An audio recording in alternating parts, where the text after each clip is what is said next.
My father has a signature move he's been performing my entire life. He waits until there are witnesses.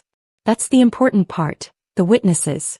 A slight delivered in private he always seemed to feel was a wasted slight. The audience was the point. The audience made it real. I learned this when I was 9 years old, standing in the kitchen doorway on a Sunday morning while my father described my report card to his brother over the phone.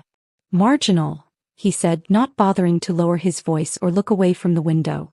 She's a marginal kid. Solid enough. But nothing to write home about. He laughed at something his brother said. I stood there for a moment longer than I should have, then walked back upstairs and sat on the edge of my bed and decided, with the quiet certainty available only to children who have just understood something permanent, that one day I would make that word impossible to use about me ever again. Marginal. I have thought about that word more times than I could count. In law school at Georgetown when I was 23, exhausted and surviving on 4 hours of sleep and dining hall coffee, finishing a constitutional brief at 2 a.m. while my roommate slept, I thought about it. When I passed the bar exam on my first attempt and called home and my mother said, "That's nice, sweetheart. Your cousin Marcus got promoted at the bank." I thought about it. When I made junior partner at Caldwell, Hines and Reeves at 31 and my father, visiting the city for a conference, declined my invitation to dinner because he had colleagues to entertain, I thought about it. Marginal. I kept the word. I kept it the way you keep a stone in your shoe on a long walk. Not because you want it there, but because eventually it stops being a distraction and starts being a reminder that you are still moving. My name is Diane Reeves Okafor. I am 38 years old. I am a senior partner and co-founder of Reeves Okafor LLP, a public policy and government affairs law firm headquartered in the state capitol, with a satellite office in Washington. We have 22 attorneys on staff. Our clients include 3 Fortune 500 companies, 2 federal agencies, a regional hospital network, and for the past 6 years, the office of the governor of this state. I have been the governor's chief legal counsel since before he was governor. I met James Harrington when he was a state senator with a reputation for doing things correctly and losing elections because of it. I was 32 and had just left a larger firm to start my own practice with my law school roommate, Angela Okafor, who later became my wife. We were 3 months old as a firm, working out of a sublet office above a print shop, when Senator Harrington walked in for a consultation about a public records case that 3 larger firms had declined because the politics were complicated. We took the case. We won it. He hired us on retainer. 2 years later he ran for governor. We ran the legal operation for his campaign. He won by 4 points in a race everyone said he'd lose by 11. At his inauguration he made a joke in his speech about how his legal team had told him the law didn't technically require him to wear a tie, but that they'd advised him to wear one anyway for optics. 500 people laughed. Angela squeezed my hand. Afterward, at the private dinner, he pulled us both aside and said, "Whatever I become in this job, you two are part of why I got here." Then he looked at my daughter Zora, who was 3 years old and asleep against my shoulder in a party dress she'd been furious about wearing, and said, "She's going to run something important one day. I want to be there when she does." 2 months later, James Harrington became Zora's godfather. My parents do not know this. My parents do not know most things about my life because I stopped offering information to people who used it as ammunition. My father, Harold Reeves, is 64 years old this October. He is a retired regional manager for a logistics company, a man who peaked professionally in his mid-50s and has spent the decade since constructing an elaborate mythology around that peak. He belongs to 2 civic organizations and a golf club and describes himself at dinner parties and family gatherings and any other available moment as someone who built something from nothing. He is not wrong exactly. He did build something. He worked hard and provided for his family and put 2 children through college, and that is genuinely worthy of respect. What he cannot tolerate is the possibility that someone built something larger. Particularly his daughter. My brother, Derek, figured this out before I did and adapted accordingly. Derek works in commercial real estate, does reasonably well, and has spent 20 years telling my father that every deal he closes was inspired by Harold Reeves's philosophy of disciplined risk. My father beams when Derek says this. He does not beam in my direction as a general rule. I stopped adjusting my life to try to earn the beam. My mother, Patricia, is a different kind of complicated. She loves me, I believe that genuinely without qualification. She also cannot survive my father's disapproval, and so she has spent 40 years choosing the path of least resistance, which has required her to occasionally step directly on me on her way there. She doesn't mean harm. He causes it anyway. The two things can both be true. Angela has always had a cleaner view of my family than I do. Your mother is a woman who got trapped in a smaller life than she deserved, she told me once. And your father is a man who needs to be the biggest thing in every room. Neither of those things is actually about you. I know she's right. I have known she's right for years. Knowing a thing and being free of it are not always the same.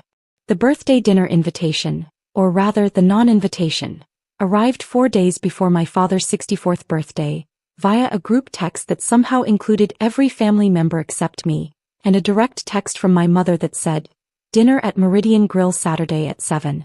Your father wanted to keep it to close family and a few of his colleagues. You know how he gets about his work people. Hope you have a nice weekend." I read the text twice. Then I put my phone down and went back to the deposition transcript I'd been reviewing. Angela read it over my shoulder from the kitchen doorway. She said nothing for a moment. Then, Meridian Grill. "I know," I said. "That's James's restaurant." "I know," I said. Meridian Grill is not, technically, owned by Governor James Harrington. It is owned by his college roommate, a restaurateur named Ben Achabe, who has been one of my clients since the year we opened. But James has a standing reservation at table 4, the corner table by the south window, widely considered the best table in the room, every Saturday evening when he is in the capital and not otherwise committed. He has held that reservation for 11 years. He has never, to my knowledge, cancelled it without calling me first to make sure I didn't need it. He had not called me, which meant he was planning to be there. I texted him, "Saturday at Meridian. You have the table?" His response came in 4 minutes. "Always do. Bring Zora. She promised to teach me her new card trick." I looked at the message for a long moment. Then I texted back, "We'll be there at 7. I did not plan what happened next. I want to be clear about that because clarity matters in the telling of things. I did not engineer a confrontation. I did not call my father to announce my plans. I did not coordinate with anyone. I simply accepted an existing invitation from an old friend who happened to be the governor of the state, to have dinner at a restaurant my father had chosen for his birthday party. A restaurant where I was a regular guest and my family connection ran 4 layers deeper than his. What happened next was not a trap. It was just geography. Zora was 5 years old and furious that she had to wear her fancy shoes, rather than her light-up sneakers. She made her case in the car with the focused intensity she brings to all negotiations, citing 3 separate precedents from previous dinners where sneakers had been deemed acceptable. And when I declined to rule in her favor, she folded her arms, looked out the window and said, "I'm going to tell Uncle James about this." I told her that was her right as a citizen. She considered this briefly and then laughed, because she cannot maintain a grievance for more than 45 seconds, and this is one of my favorite things about her. We arrived at Meridian Grill at 7:15. Ben Achabe met us at the door himself, kissed my cheek, crouched down to tell Zora she looked completely magnificent, and escorted us to table 4. James was already there. He had loosened his tie, which meant he'd come directly from something official and was in the process of becoming a person again rather than a symbol. He stood up when he saw Zora, opened his arms, and she crossed the room and climbed him like furniture, which is her standard greeting for her godfather and which he facilitates completely without dignity, and which is one of the reasons I trust him. "Card trick," he said immediately. "You have to wait until after the bread," Zora said with the gravity of someone establishing ground rules for a summit. "Those are very reasonable terms," James said. We ordered drinks. Zora was given a mocktail that arrived with an umbrella and an orange slice and was the best thing that had ever happened to her. James and I talked through a water rights case his office was monitoring.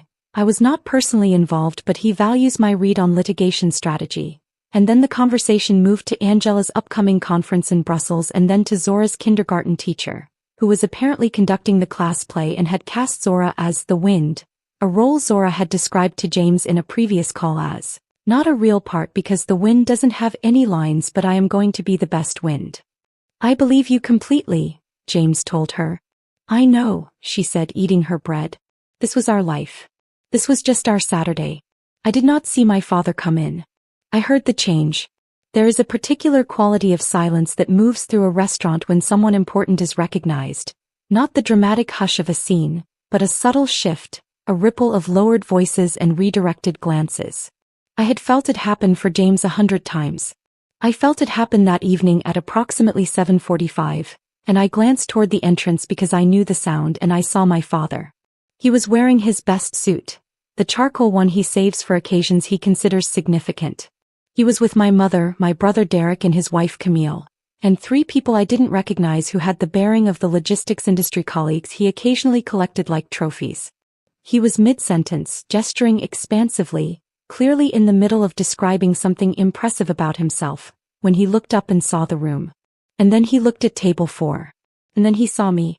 The expression that crossed his face in that half-second was something I have catalogued carefully since and still do not have the right word for. It was not simple surprise.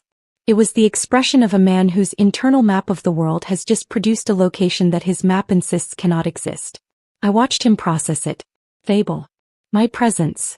The child beside me.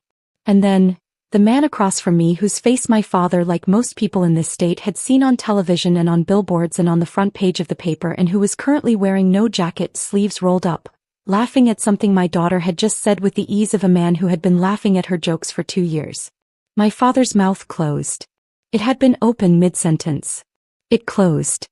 He began to move toward our table.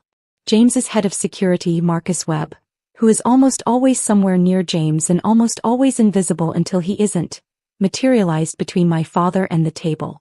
Not aggressively. Marcus does not do aggression as a first choice.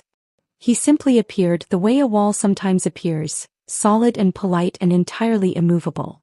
"Sir," Marcus said pleasantly, "the governor's table is a restricted area this evening. Can I help you find your party?" My father stared at him, then stared past him at me. I held his gaze. I did not smile. I did not look away. I simply looked at my father the way you look at someone you have known your entire life and can no longer fully protect yourself from loving, even when they have spent that entire life making love difficult. James had turned. He was reading the situation with the speed of a man who has spent years in rooms where the temperature changes without warning. He looked at my father, then at me. I said quietly, "It's all right, Marcus." Marcus stepped back. James rose, and the table rose with him in the sense that everyone nearby became aware that something real was happening, and he extended his hand to my father and said in his public voice, warm and measured, "Harold Reeves, I've heard a great deal about you over the years. Your daughter is one of the finest legal minds I've worked with. I hope you don't mind that we borrowed her this evening." The room was not silent.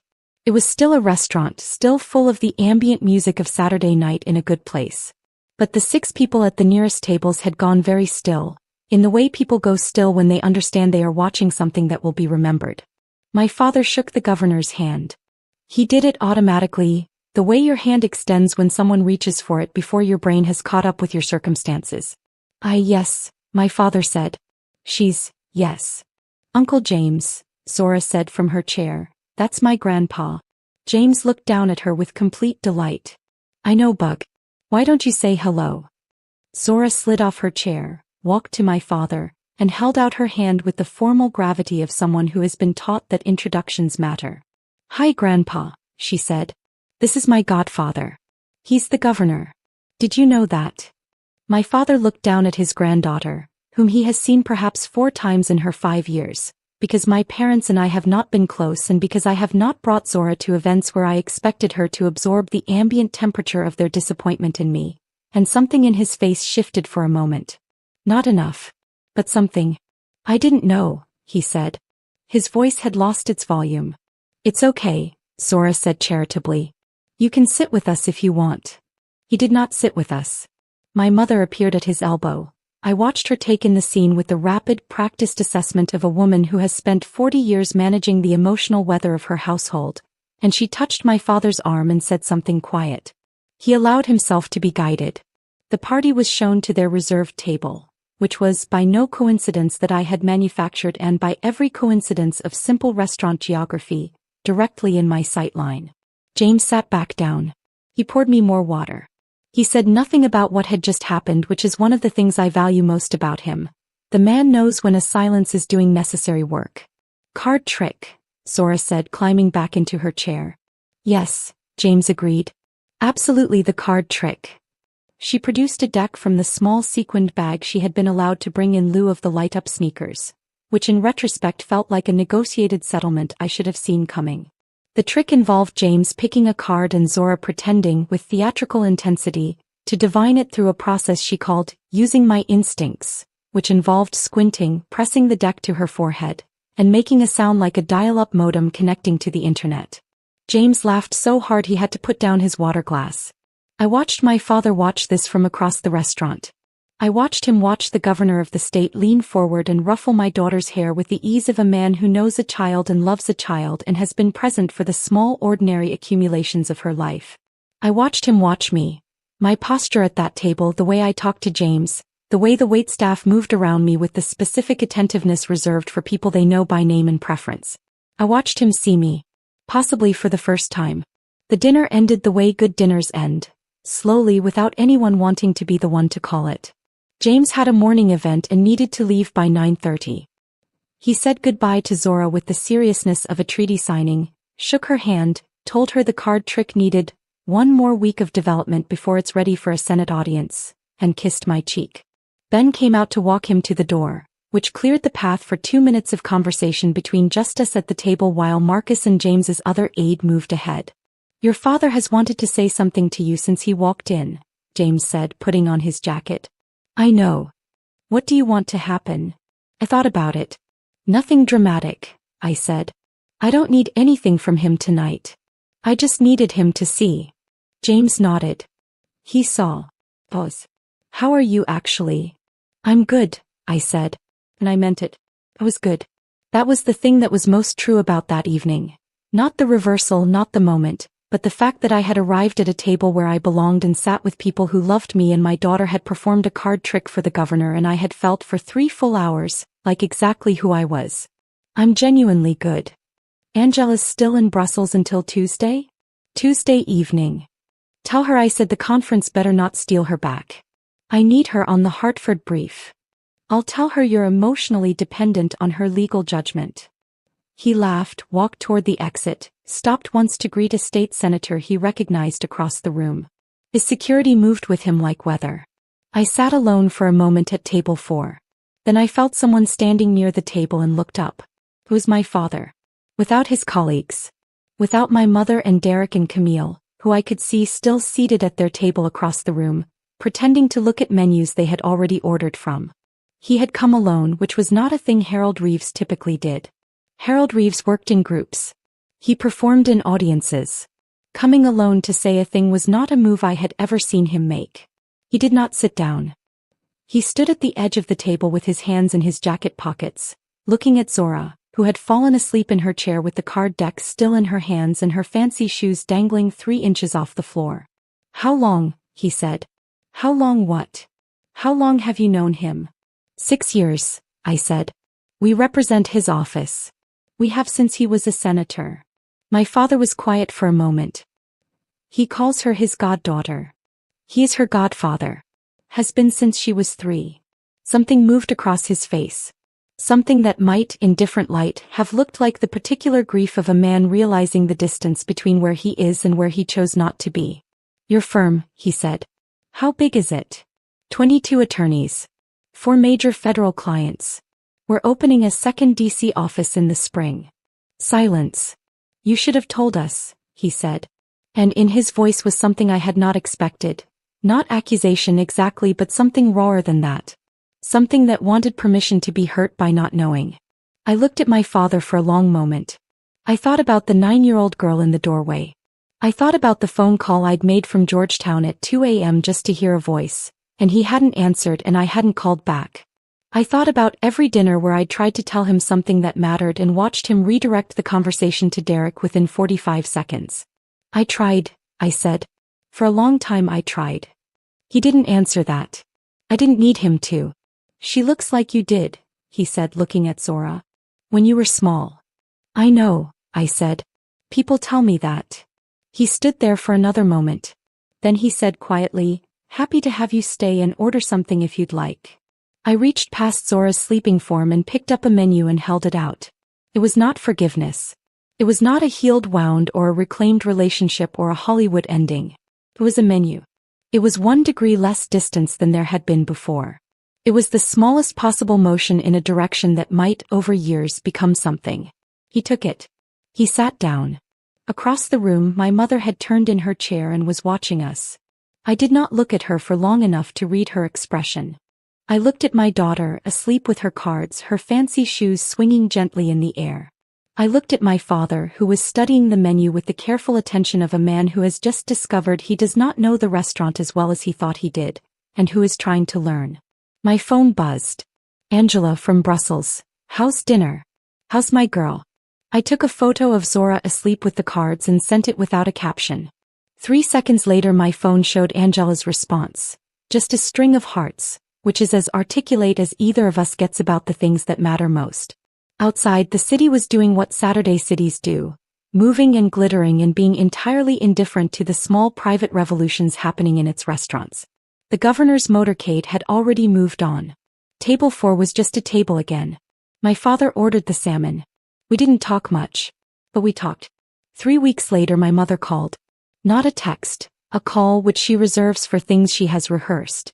Your father would like to come for Zora's birthday, she said. If that's all right with you. I looked at my calendar. Zora's birthday was in 6 weeks. Angela and I had been planning a small party.